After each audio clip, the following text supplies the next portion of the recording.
it's definitely smoothing out. And as a parent, I'm sure that you have to be thinking, you look at a Friday night, you look at a Saturday soccer game, the experience at Columbia Public Schools, whether it's a sporting event, whether it's something else, has just risen, hasn't it? It used to be, back 20 years ago, you went and there were parents in the stands and that's it. But most of the time now, the community is involved and you can feel it, can't you?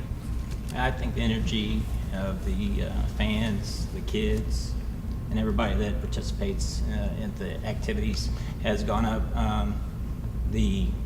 Just the level that you see at the games, I mean the level of the professionalism is what I'm trying to say. You're just proud to see that product out there.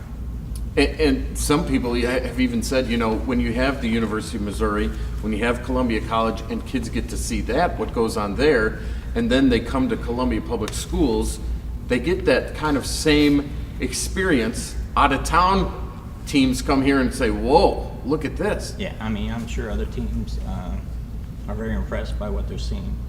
I mean, I'm sure that Angie, you can talk about this, Jill, you can talk about this.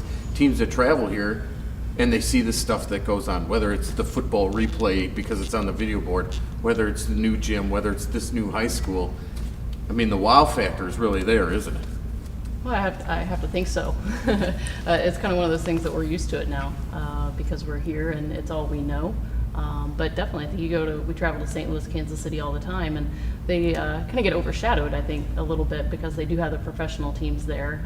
We do have the college teams here, but you kind of get overshadowed a little bit, I think, in the bigger cities with the professional teams. And Angie, you know, you walk into the gymnasium here, it's unbelievable. The minute you walk in, for a first-year head coach here, you have to be thinking, I must be dreaming. You know, it does feel like a dream, and we're going to work super hard. We are going to work hard. We're going to volunteer. We're going to get in during the summer and just, you know, pay back to the community what they've given to us with these spectacular facilities. And I'd like to speak on the junior high level as well. The money that we're receiving, you know, it covers the transportation and the referees and so forth. There's not a lot to purchase for supplies with the rest of our budget, and having this extra income from this advertising has really helped fill in some gaps and some holes that we've needed for our junior highs. And in essence, it saved programs. Yes, it has saved the programs. You know, we want to focus and have those kids excel in the classroom, and it's, you know, the facts are that if they participate in extracurricular activities, that they're going to do well in school. They'll stay in school. They're tied to school.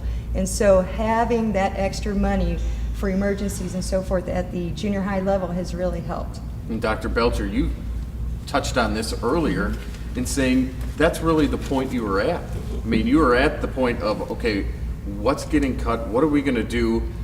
And finally, this kind of came along and saved some of that and saved some headache for you, didn't it? Absolutely. We knew that the absence of middle school, junior high sports is negative.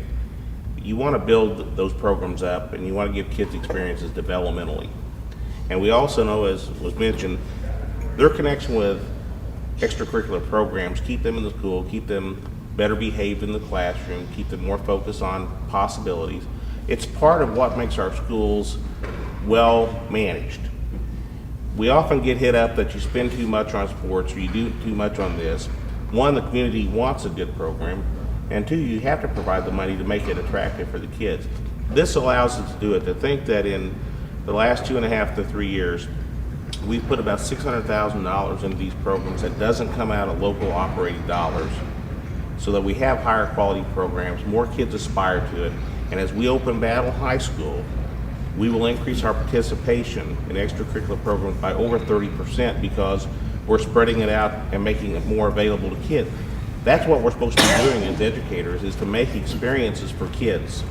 And by having this equitably across the board, I think you're going to see significant increases in the spirit and culture that you'll find in our public schools. And Jonathan, that's one of the things